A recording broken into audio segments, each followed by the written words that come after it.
Buenas tardes, hermanos. Es un gusto saludarlos.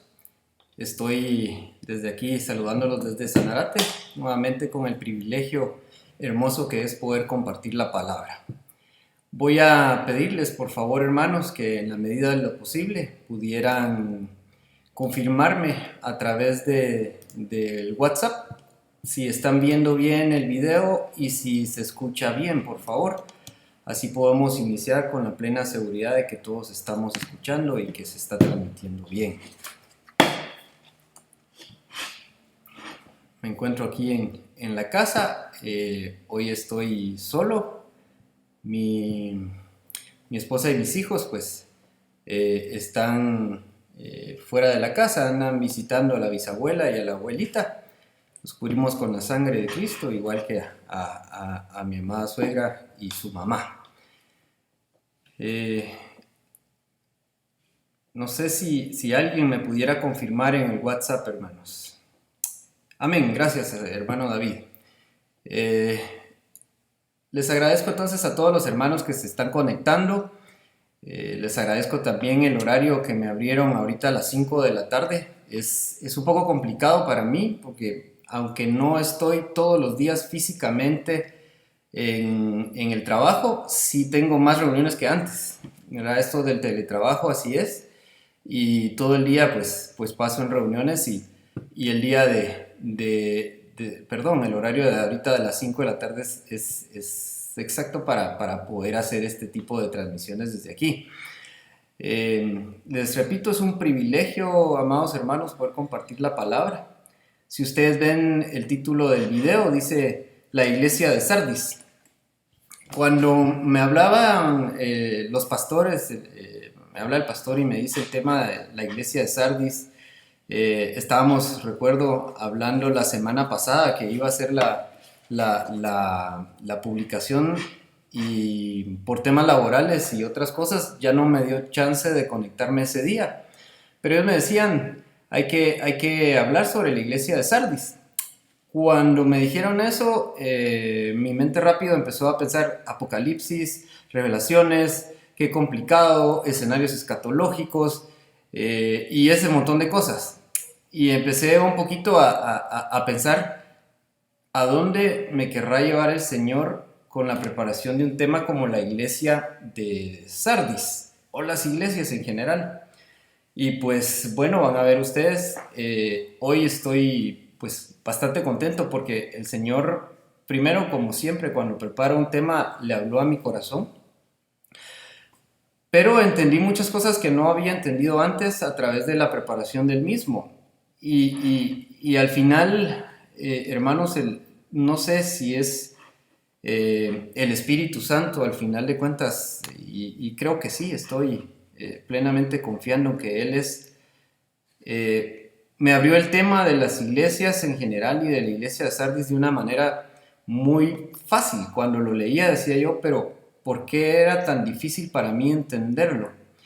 Eh, pero creo que es Dios tocando nuestro corazón y ablandándonos para que su palabra pues sea glorificada. Así que antes de empezar el tema de la iglesia de Sardis, yo le quiero pedir que ahí donde está me acompañe en una oración.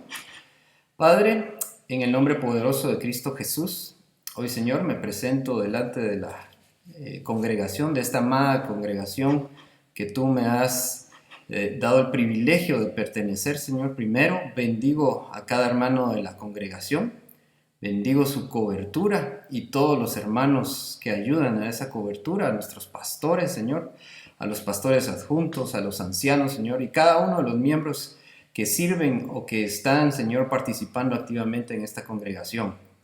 Te pido, Padre amado, que el día de hoy me ayudes a transmitir el mensaje así como tú me lo diste a mí, Señor.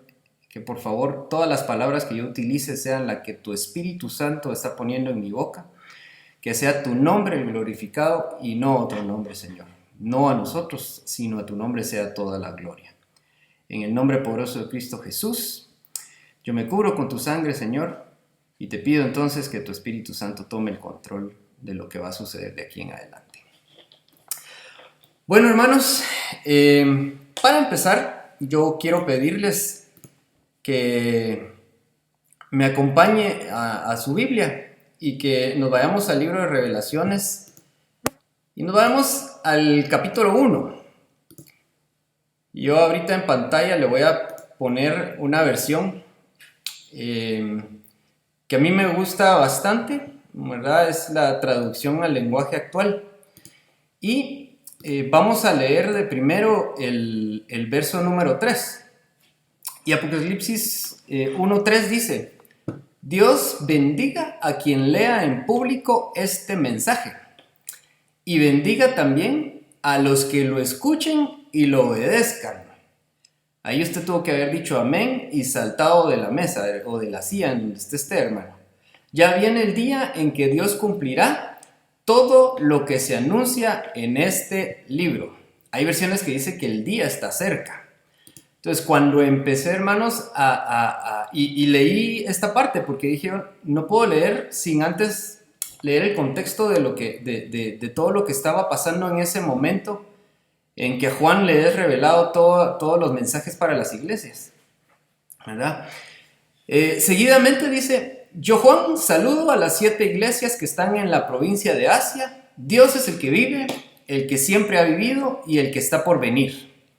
Deseo que Dios y Jesucristo y los 7 espíritus que están delante de su trono los amen a ustedes y les den paz. Podemos confiar en que Jesucristo nos ama y dice la verdad acerca de Dios. Él fue el primero en resucitar y es también el que gobierna sobre todos los reyes de la tierra. Por medio de la muerte de Jesucristo, Dios nos ha perdonado nuestros pecados. Además, Cristo nos permite gobernar como reyes y nos ha puesto como sacerdotes al servicio de su Dios Padre. Por eso, alaben todos a Jesucristo y que solo Él tenga todo el poder del mundo. Amén. Cristo viene en las nubes. Todos lo verán venir, aún los que lo mataron, y todos los habitantes del mundo llorarán por Él. Así sucederá. Amén. El Señor Todopoderoso, el que vive y siempre ha vivido y que está por llegar, dice: yo soy el principio y el eterno, vamos a decir ahí. Entonces, hermanos, cuando yo empezaba a ver lo del tema, y antes de entrar específicamente a tocar lo que nos dice el mensaje hacia la iglesia de Sardis, no es el sentido que hablemos del lugar físico en donde sucedieron estos eventos. Digamos, eran 7 ciudades: Éfeso, Esmirna, Pérgamo, Tiatira, Sardis, Filadelfia, Laodicea.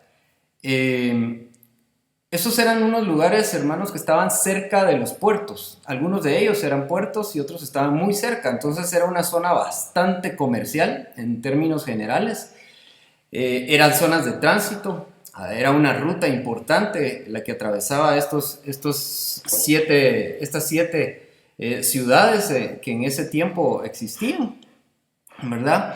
Y en esas ciudades había una mezcla cultural. También habían templos, hermanos, templos, y cuando hablo de templos me refiero a templos de dioses e ídolos que ellos en su momento adoraban, y las culturas de cada una de estas ciudades. Pero si se tratara de hablar del lugar físico como tal, al día de hoy ni una de esas ciudades permanece. Aunque hay algunas ciudades en los que antes eran los lugares, son ciudades pequeñas y básicamente sirven de turismo porque lo que hay son un montón de ruinas.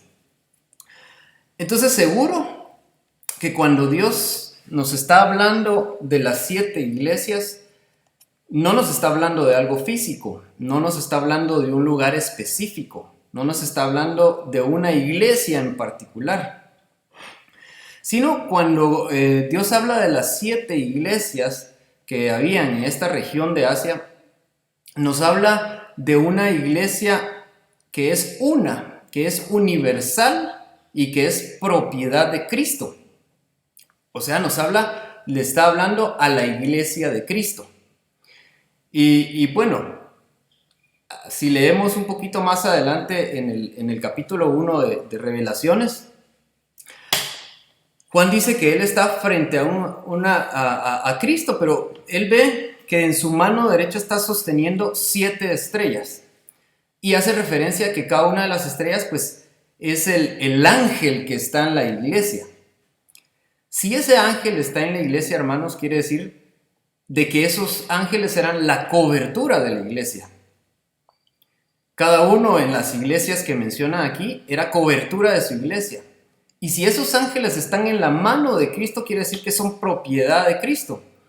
Y también habla de que Cristo está en medio de 7 candeleros y esos candeleros representan las iglesias.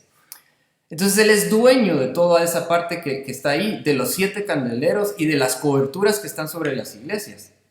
Entonces desde esa perspectiva podemos decir que está hablando de la iglesia en general de Cristo, que es propiedad de Cristo, que la tiene tomada en sus manos y que está bajo su cobertura. Entonces, desde ese punto de vista, las cosas cambian un poco, porque no vamos a tratar de ver a las 7 iglesias como 7 iglesias distintas, que aunque en ese momento probablemente haya sido así, porque lo que sucede es que estaban las 7 ciudades y la palabra de Cristo se predicaba. Y el mensaje de salvación había llegado y sí habían templos de cristianos en ese momento que profesaban a Cristo como su Señor y Salvador y que creían en la palabra que Él había dejado y la palabra que los apóstoles en ese momento predicaban. Entonces eran como templos que estaban dentro del paganismo, dentro de ciudades físicas que no precisamente eran ciudades cristianas, pero se predicaba la palabra en ellas. Ahí es bien interesante cómo los 7 mensajes que hay hacia estas 7 iglesias tienen la misma estructura, ¿verdad? Y cuando digo la misma estructura es que empieza el mensaje de la misma manera, se transmite el mismo el mensaje específico para cada iglesia, se dice las consecuencias, se dice el mensaje de salvación y después se asevera la atención que debemos de prestar a estos. Ya vamos a ver poco a poco eso. Entonces, cada vez que hay un mensaje que inicias a las iglesias, el Señor lo primero que hace es dejarle claro a la congregación su poder, dejarle claro quién es Él y por qué tiene esa autoridad dada para poder dar este mensaje, que realmente es un mensaje de salvación para las iglesias en un tiempo complicado, en un tiempo final, si queremos verlo desde esa manera, y como hemos venido hablándolo y como hemos venido escuchando las distintas prédicas y mensajes que se transmiten por esta vía. Y a las 7 iglesias les empieza dando a conocer su poder. Y a mí me llama la atención como que cada mensaje de inicio, cuando Él le dice, reconozcan quién soy, yo soy y da el mensaje, está como hecho a la medida de cada una de esas iglesias. A Éfeso le dice, el que tiene las 7 estrellas en su mano derecha, el que anda entre los 7 candelabros de oro. Él está afirmando la revelación que le había dado a Juan. A Esmirna le dice, el primero y el último, el que estuvo muerto y ha vuelto a la vida. A Pérgamo, el que tiene la espada aguda de 2 filos. A Tiatira le dice, el Hijo de Dios, que tiene ojos como llama de fuego y cuyos pies son semejantes al bronce bruñido. A Sardis le dice, el que tiene los 7 espíritus de Dios y las 7 estrellas. A Filadelfia, el santo, el verdadero, el que tiene la llave de David, el que abre y nadie cierra, y cierra y nadie abre. Y la Odisea, el amén, el testigo fiel y verdadero, el principio de la creación de Dios.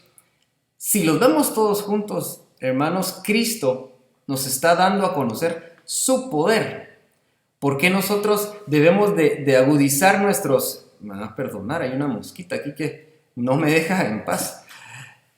Porque Él nos da a conocer su poder y está como a la medida de las cosas que nosotros necesitamos. Y también me llama la atención cómo cuando Él declara, el que tiene las 7 estrellas, el que tiene la espada, el Hijo de Dios, el Amén, el testigo, va como subiendo de nivel cada vez, como que cada iglesia va conquistando o necesita conquistar ciertas áreas.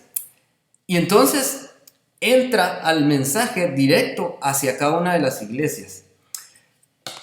Este mensaje, hermanos, realmente cuando nosotros lo analizamos y empezamos a leer los mensajes, nos habla de actitudes, las actitudes que habían en cada una de las iglesias. Hermanos, y si nosotros decimos, confesamos la palabra que nos dice que somos templo, morada del Espíritu de Dios, creo que podemos nosotros ir poco a poco metiéndonos en esas actitudes que Dios le va señalando a cada una de las 7 iglesias.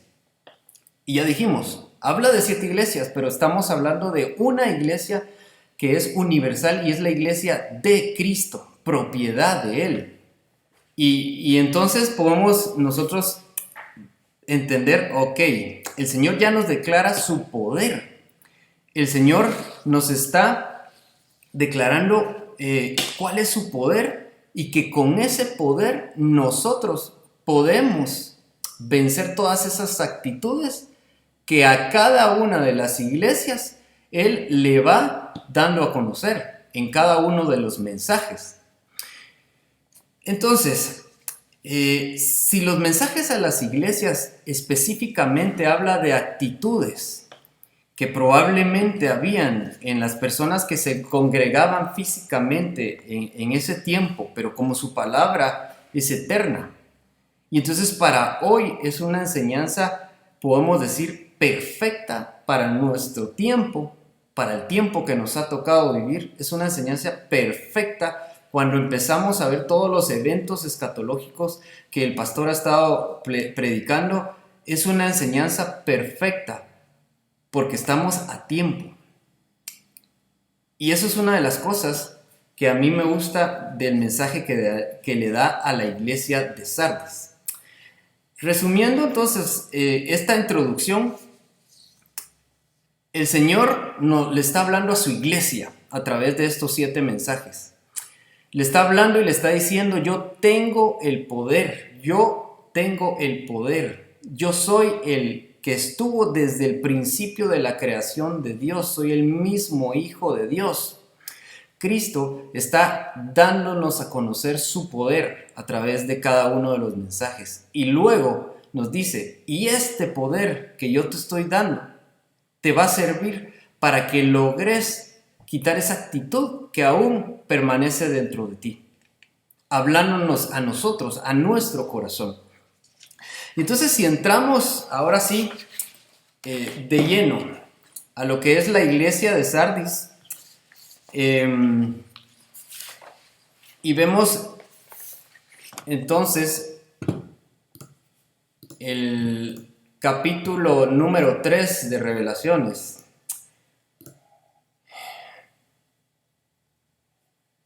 Y podemos ir leyendo verso por verso lo que el Señor le está diciendo. Voy a usar para el resto de la enseñanza la Biblia de las Américas. Y entonces en el verso 1 dice, escribe al ángel de la iglesia en Sardis, el que tiene los 7 espíritus de Dios y las 7 estrellas, dice esto: yo conozco tus obras, que tienes nombre de que vives, pero estás muerto. Yo sé que esto le suena muy familiar a muchos de nosotros. Para nosotros los cristianos, la muerte que realmente debe preocuparnos no es la muerte biológica. Si nosotros nos vamos a Efesios 2:1, vamos a encontrar ahí de qué nos está hablando realmente Dios, de qué tipo de muerte. Y esto lo hemos visto muchas veces. Y por eso es siempre bueno porque la palabra de Dios todo el tiempo nos está recordando y recordando lo que Él ya nos ha hablado a través de los pastores, a través de los hermanos que ministran la palabra. Y entonces Efesios 2:1 nos dice: Él les dio vida a ustedes, que estaban muertos en sus delitos y pecados. Y también podemos ver en Colosenses 2:13 una parte similar en donde dice: y cuando ustedes estaban muertos en sus delitos y en la incircuncisión de su carne, Dios les dio vida juntamente con Cristo, habiéndoles perdonado todos los delitos. Entonces, la muerte de la que nos está hablando, o de la que el Señor le está hablando a la iglesia de Sardis en ese momento, no es una muerte biológica. Porque si estaba muerto, ¿para qué le iba a estar hablando? Él le dice: yo conozco tus obras. El Señor sabe y conoce nuestro corazón. Nos lo está recordando, nos está diciendo: ante mí todas las cosas están desnudas. Y después le dice: y como conozco tu interior, tienes nombre de que vives, pero estás muerto. ¿Recuerdas, hermano, cuando empieza aquí a darle el mensaje a la iglesia? Cuando empieza él a transmitir el mensaje específico, dijimos que lo comparáramos con actitudes que nosotros podíamos tener adentro. Entonces, si la muerte biológica no es realmente lo que a un cristiano debería de preocuparle, sino más bien la muerte espiritual, quiere decir entonces que si conoce nuestras obras, de lo que nos está hablando es del pecado, de las cosas que nosotros constantemente estamos practicando y que sabemos a todas luces que no son de Dios. Parafraseando un poco, si dice: tienes nombre de que estás vivo, pero estás muerto, nos está diciendo en parte esa frase que decía Juan el Bautista y que le decía: hipócritas, porque estamos aparentando vida, estamos aparentando cristianismo, pero dentro de nosotros hay muerte, una muerte espiritual. Entonces, lo que nosotros decimos que es vida, Cristo sabe que es muerte. Y ahí es donde nos empieza a llamar a la reflexión, ¿verdad? Y tenemos nosotros, hermanos, porque más claro no puede estar. Tenemos que tomar nosotros entonces actitudes contrarias a las que Dios nos está revelando que nosotros aún tenemos dentro. No quiere decir, hermanos, que estamos perdidos. Quiere decir que Dios nos está diciendo: mira, yo sé en lo que andas, yo sé qué estás haciendo, conozco tus obras. Entonces sé que hay una muerte espiritual en ti. Y eso le decía a los cristianos de aquel tiempo. Sin embargo, hermanos, ahora también hay mucha muerte espiritual. Y ahí es donde nosotros primero debemos de tenerle ese temor a Dios, ¿verdad? Porque Él claramente nos lo está diciendo. No nos lo está diciendo nadie, no lo está diciendo Tato ahorita que está transmitiendo, no lo está diciendo el pastor, lo está diciendo la palabra de Dios, que es viva, que es eficaz, que es cortante más que espada de dos filos. Entonces ahí entra la primera parte, que es la preocupación. Que nosotros realmente estemos alertas ya estamos nosotros avisados de que Dios conoce lo que hay dentro de nuestro corazón. Cuando nos vamos al verso 2 de Revelaciones, en el capítulo 3 siempre, dice: ponte en vela y afirma las cosas que estaban a punto de morir, porque no he hallado completas tus obras delante de mi Dios. Ok. Si ustedes ven la forma en la que el mensaje se está transmitiendo, y dice: ponte en vela y afirma las cosas que quedan. Cuando Él nos dice las cosas que quedan, que las afirmemos, que empecemos a estar en vela, lo primero que nos dice: hijo mío, hay esperanza. Dice: estaban a punto de morir, queda algo que salvar ahí, queda vida en ti todavía. Solo ponte en vela y afirma esas cosas que quedan aún.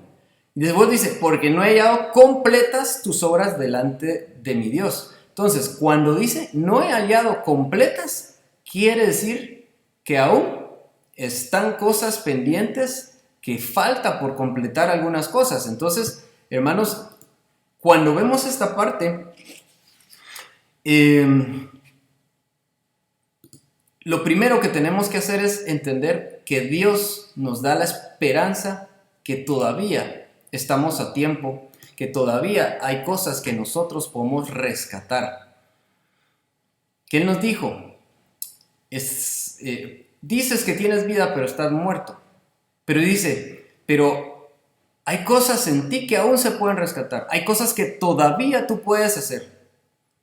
Y entonces me venía a la mente el verso de Mateo 13, en donde nos dice, pero el que persevere hasta el fin, ese será salvo.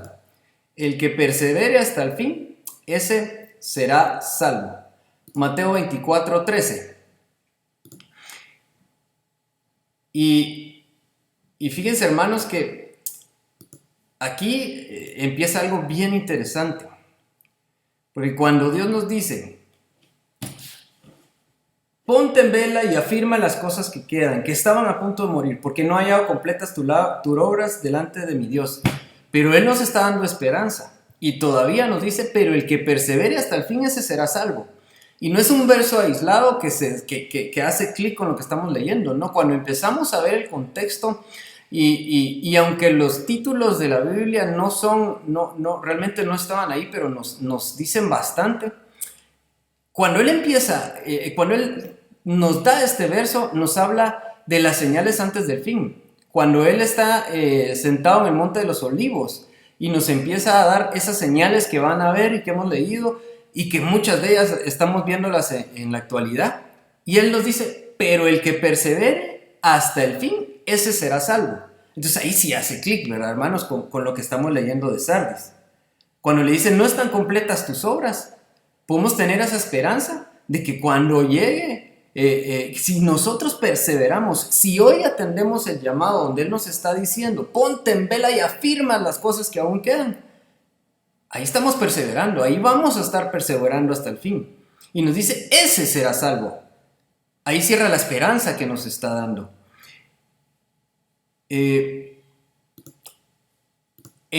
Si nos regresemos otra vez a Apocalipsis, a Revelaciones.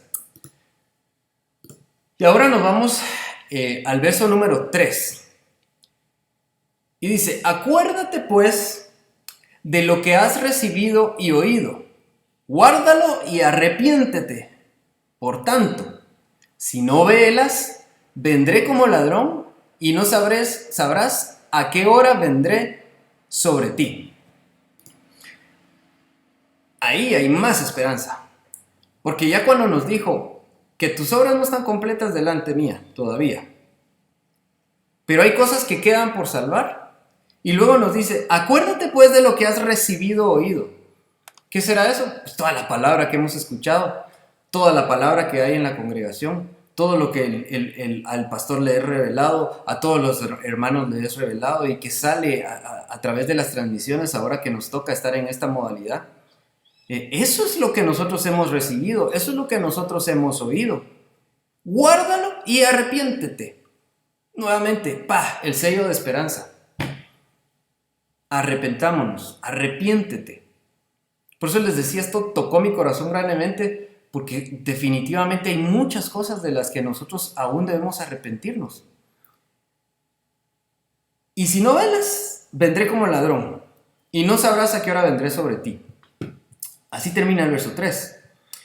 Y justo cuando estaba leyendo ese verso, me venía a la mente la prédica del pastor cuando nos habló de las 10 vírgenes, no hace mucho. Y otra cosa impresionante es la secuencia con la que se van dando los eventos y este tipo de mensajes en la Biblia. ¿Se recuerdan que estábamos hace unos minutos en Mateo 24? Y cuando estábamos en Mateo 24, nos dice en el verso 13, pero el que persevere hasta el fin, ese será salvo. y este evangelio del reino se predicará en todo el mundo como testimonio a todas las naciones, y entonces vendrá el fin. A mí me impresionó porque me vino a la mente la parábola de las 10 vírgenes, y cómo 5 estaban preparadas y 5 no estaban preparadas, y cómo 5 estaban listas para la llegada de su Señor, pero las otras 5 estaban listas entre comillas, ¿verdad? Porque les hacía falta ingredientes, les hacía falta el aceite de la lámpara. Pero miren, antes de llegar a eso, lo que nos podemos encontrar aquí. Nos sigue hablando de las señales, nos habla de la desolación que va a haber, de la abominación. Y esto lo puede leer usted en su casa. Y entra la parábola de la higuera, ¿verdad? Y nos dice cómo aprendamos a ver los tiempos para saber que Él está cerca. Nos habla de Noé, de cómo en los tiempos de Noé le dijo, le reveló a él lo que iba a pasar y la gente no hacía caso. Y después se va y nos habla del siervo fiel y del infiel. Cómo el fiel espera ansiosamente a su amo y el otro, cuando ve que no llega, empieza a hacer cosas que no debe de hacer. Y finalmente se va al 25, que es donde empieza con las parábolas de las 10 vírgenes. Y aquí es donde le dice, si ya nos dijo a nosotros velad, lo mismo le dijo a las vírgenes en este momento, porque les dice, velen, pues no saben ni el día ni la hora, en el verso 25-13 de Mateo. Velen, pues no saben el día ni la hora. Hace mucho sentido con lo que estamos viendo en Apocalipsis. Hace mucho sentido y se parece tanto, hermanos, a lo que el Señor le revela a Juan en Apocalipsis en el mensaje que le está dando a la iglesia de Sardis.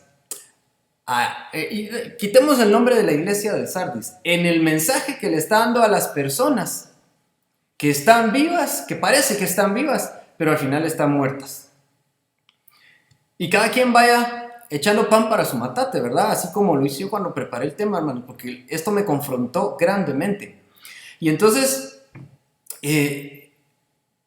hace tanto sentido ahora cómo el Señor va estructurando los mensajes a cada una de las iglesias, porque la estructura es la misma para todos. Las actitudes que nos va revelando en cada mensaje es lo que nosotros debemos de atesorar, porque Él ya nos está alertando. Y entonces, si ahora nos vamos al siguiente verso del mensaje que le da a la iglesia de Sardis, que es el verso número 4, y le dice, pero tienes unos pocos en Sardis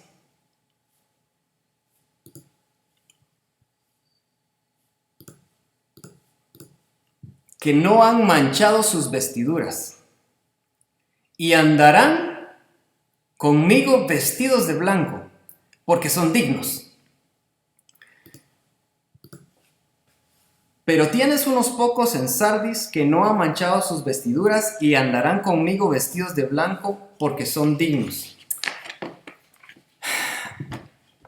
Hermanos, cuando uno ve que aunque el Señor les está diciendo, tienen fama de que viven, pero están muertos.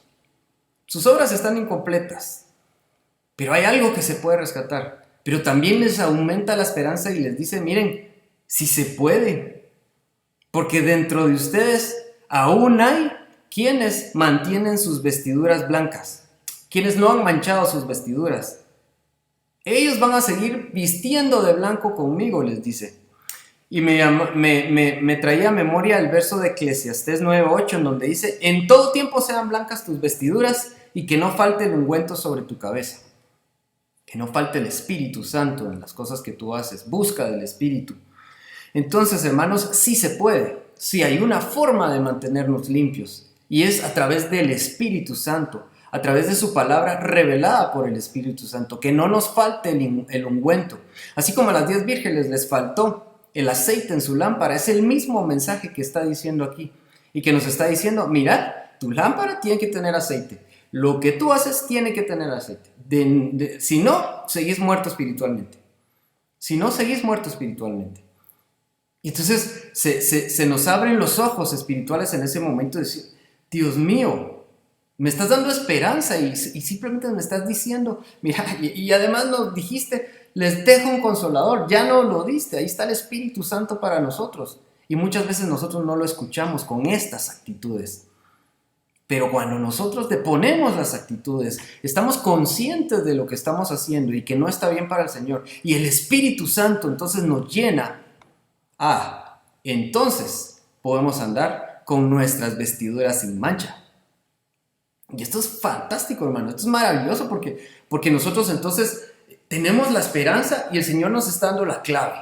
Entonces la estructura de los mensajes a las iglesias, Él nos da, nos refuerza, nos hace conocer nuevamente su poder con palabras y nos dice, yo soy el que tiene los 7 estrellas, el Hijo de Dios, el que está desde el principio, etcétera, etcétera. Y cada uno de los primeros versículos de cada uno de los mensajes a las 7 iglesias. Después nos dice, yo sé esto de ti, yo sé esto de ti. Y nos da la esperanza y nos dice cómo salir de ahí. Cómo nosotros podemos en ese momento entonces decir, Señor, tú me estás diciendo que sí tengo esperanza, que sí puedo, que aún hay tiempo para hacerlo, que aún hay tiempo, que aún hay tiempo.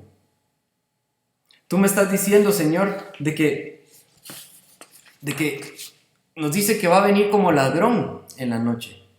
A las vírgenes les dijo, no saben el día ni la hora cuando yo voy a venir. Solo les digo una cosa, estén preparados, que sus vestiduras permanezcan blancas. Háganlo a través del ungüento, que no les falte el ungüento, que no les falte el espíritu. Y suena fácil, pero no lo es, ¿verdad?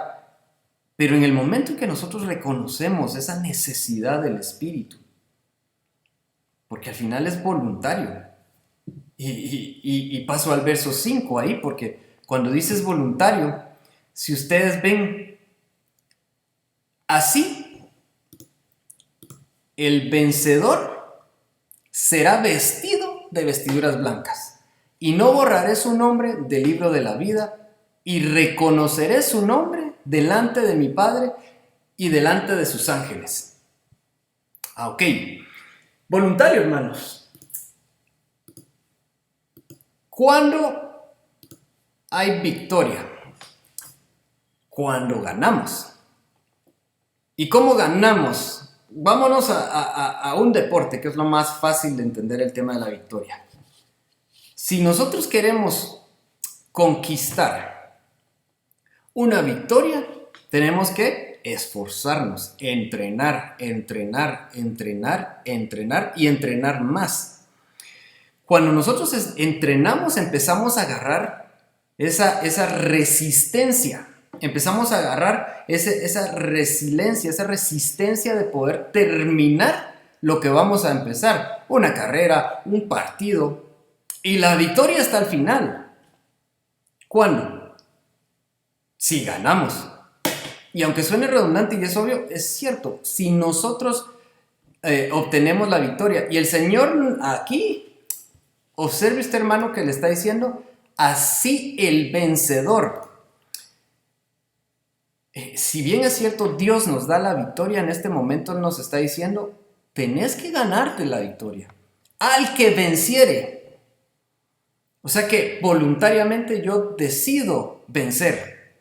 ¿Cómo? Entrenando. ¿Cómo? Preparándome. Conociendo al contrincante, conociendo al enemigo. Conociendo a mi entrenador. Le va haciendo clic esto y páselo al plano espiritual, hermano. Pero si nosotros tenemos que ganarnos esa victoria, como dice el Señor aquí, al que venciere, al vencedor, el que venciere. Y así nos dice en el verso 5, y le dice Sardis, así el vencedor será vestido de vestiduras blancas. Aquel que no manchó sus vestiduras, como decía el verso anterior. Aquel que perseveró hasta el fin.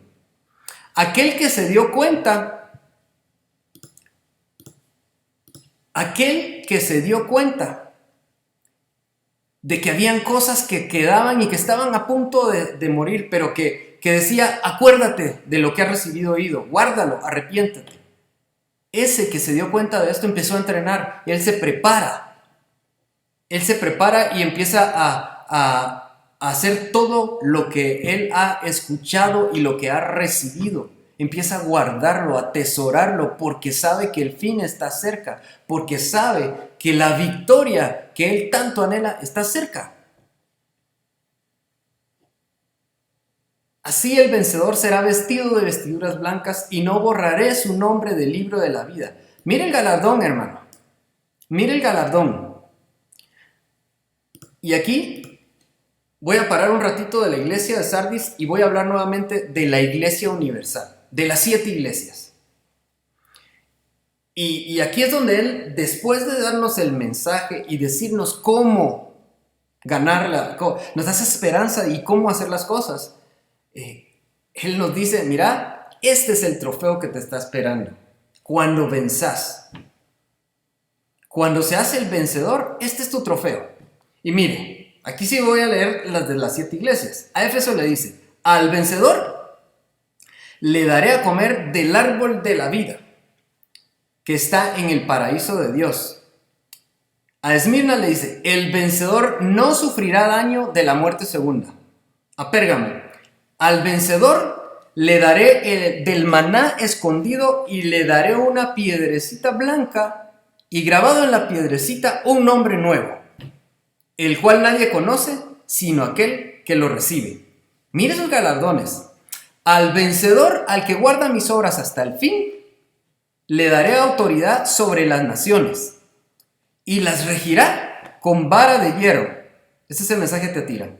Como los vasos del alfarero son hechos pedazos, como yo también he recibido autoridad de mi Padre y le daré el lucero de la mañana. ¿Se recuerdan los mensajes donde el Señor da a reconocer su poder y cómo el nivel va subiendo cada una de las iglesias? Así también la recompensa. De ahí viene Sardis y le dice, si el vencedor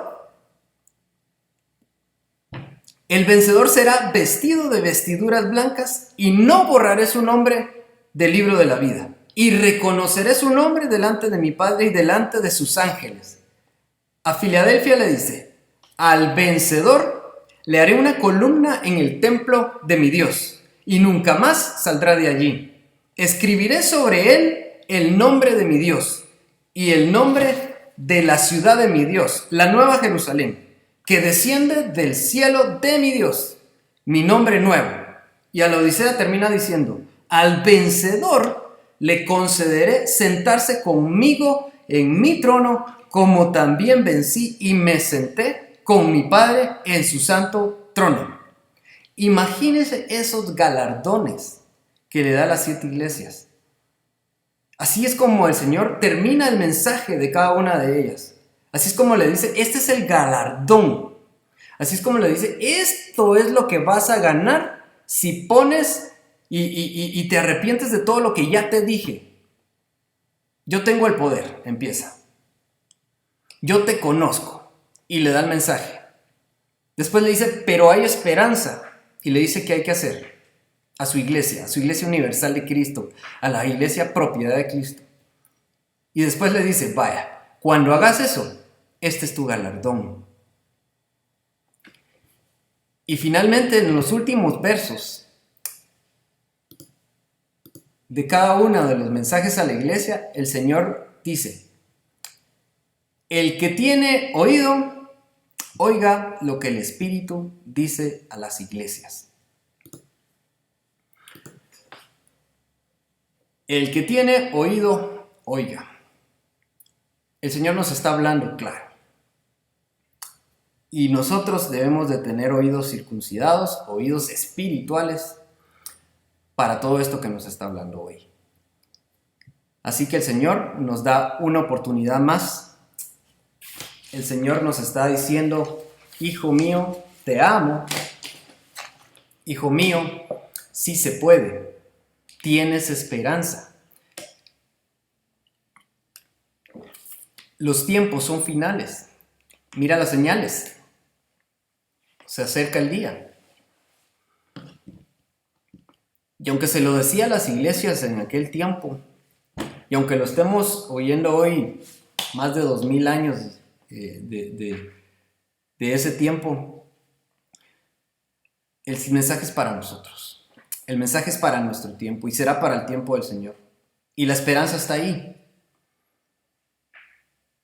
Y seguramente durante esos 2000 años muchas personas, al igual que nosotros, esperábamos o esperamos la venida de Dios. Ellos no están muertos, hermano. Ellos duermen. O sea que Dios nos da esperanzas de todas maneras. Así que, hermanos, el Señor nos ha hablado hoy a nuestro corazón. El Señor nos está diciendo, está a su tiempo, hijo mío, arrepiéntete. Despertemos de este adormecimiento, despertemos del acomodamiento y simplemente tengamos oídos atentos para que el Señor pueda revelarnos todo lo que tiene para nosotros. Hermanos, que Dios les bendiga. Yo aquí voy terminando. Para mí, como siempre, es un privilegio poder estar aquí. Aunque no los veo a todos, se les extraña mucho, hermanos. Se les quiere un montón. De parte de mi familia, pues bendecimos a cada una de todas las familias de la congregación por nombre, a nuestros pastores, todas las autoridades de la iglesia, a los servidores de la iglesia. Y anhelamos el momento que podamos reunirnos. Mientras tanto, hermanos, cuídense, recuérdense, tome todas sus medidas, su mascarilla, su gel, el distanciamiento social, evite las reuniones innecesarias y cuidémonos. También ahí nos están dando todo lo que tenemos que hacer. Dios les bendiga grandemente, bendiciones de revelación y saludos desde Chimaltenango. Adiós, hermanos.